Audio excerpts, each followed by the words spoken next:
Ça va mieux en le disant. Jean Dorido. Et bonjour mon cher Jean Dorido. Bonjour mon cher Maxime, bonjour à tous. Merci d'être avec nous ce samedi matin, docteur en psychologie, créateur du site hypnoseparis.com. Et Jean, ce matin, vous allez nous parler du cannabis, le fameux cannabis dit thérapeutique, sur les questions notamment de santé mentale. Est-ce que ce serait en réalité une fausse promesse ? Eh bien oui, mon cher Maxime, il semblerait que ce soit une fausse promesse et c'est en tout cas ce que prétend une équipe de chercheurs menée par l'Australien Jack Wilson de l'université de Sydney qui s'attaque à cette idée de plus en plus largement répandue selon laquelle le cannabis pourrait avoir des vertus thérapeutiques. Il serait notamment réputé pour apaiser l'anxiété, procurer une détente, améliorant le sommeil ou même aider en cas de dépression à tel point que l'usage des cannabinoïdes à visée thérapeutique est déjà autorisé dans des pays tels que le Canada ou l'Australie, tandis qu'en France, la haute autorité de santé prévoit de décider d'ici cet automne si l'usage thérapeutique du THC, le principe actif du cannabis, pourrait avoir un quelconque intérêt médical. Or, ces travaux de recherche publiés dans la revue scientifique The Lancet Psychiatry concluent que le cannabis n'a globalement pas fait ses preuves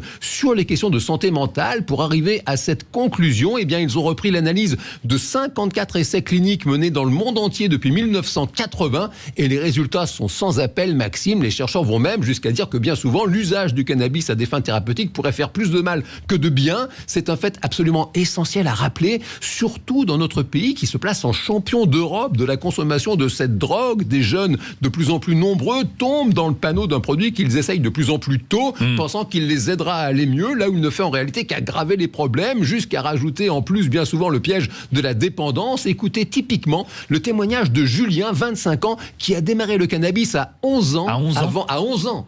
Ouais. Avant de décrocher, ses propos sont recueillis par vos confrères de l'émission Les Maternelles sur France 5. Au début, c'était juste pour tester.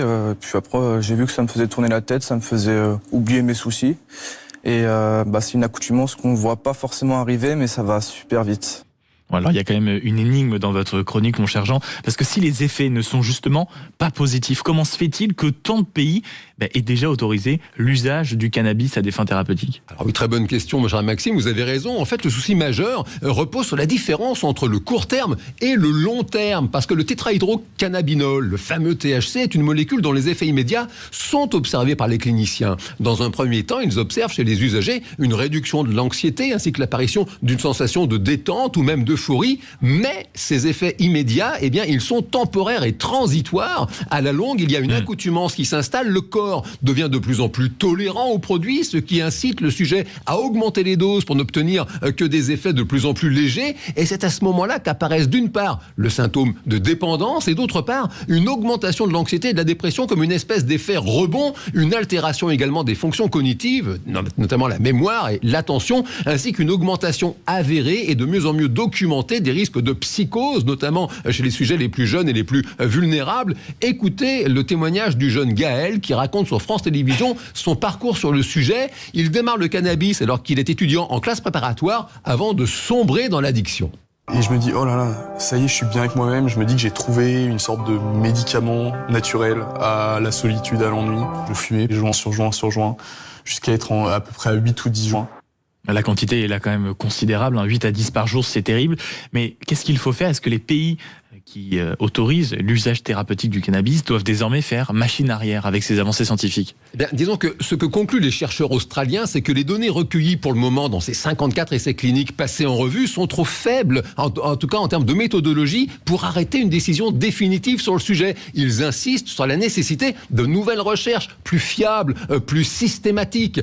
C'est parce que même dans la prise en charge de la douleur, qui est un grand classique, eh bien, les études concluent à un effet du cannabis qui ne serait que léger, voire même très léger. Quant aux questions de santé mentale, que ce soit l'anxiété, la dépression ou les troubles du sommeil, il est urgent de sortir de ce mythe d'un remède prétendument naturel. Ce qui soulage rapidement procède bien souvent d'un processus d'évitement émotionnel, ce qui sur le long terme ne s'avère jamais satisfaisant. La question n'est pas d'aller mieux tout de suite, c'est d'aller mieux de façon durable. Et sur ce sujet, si vous avez des doutes, eh bien, faites du sport, car voici une pratique naturelle qui a de vrais effets positifs sur la santé mentale. En plus, c'est le printemps, c'est le moment d'y aller à fond.